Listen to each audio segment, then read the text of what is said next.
lang, i-compose namin yung sarili namin. Calm lang kami, hindi kami masyadong mamadali.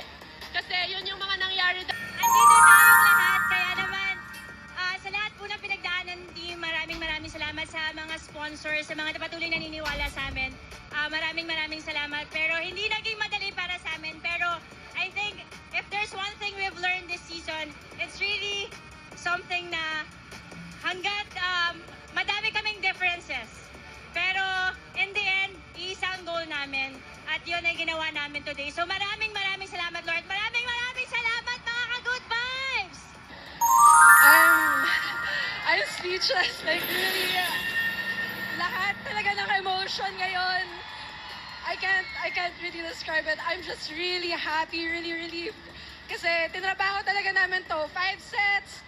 Pinahirapan talaga kami ng signal. Pero thankful na in the end, sinaga talaga namin. Super saya. Very overwhelming yung pakiramdam kasi it's been 3 or 4 years since the last time I played in the championship, and napakaiba yung pressure, iba yung pakiramdam inside the court, and we're just very happy na we made it. Thank you so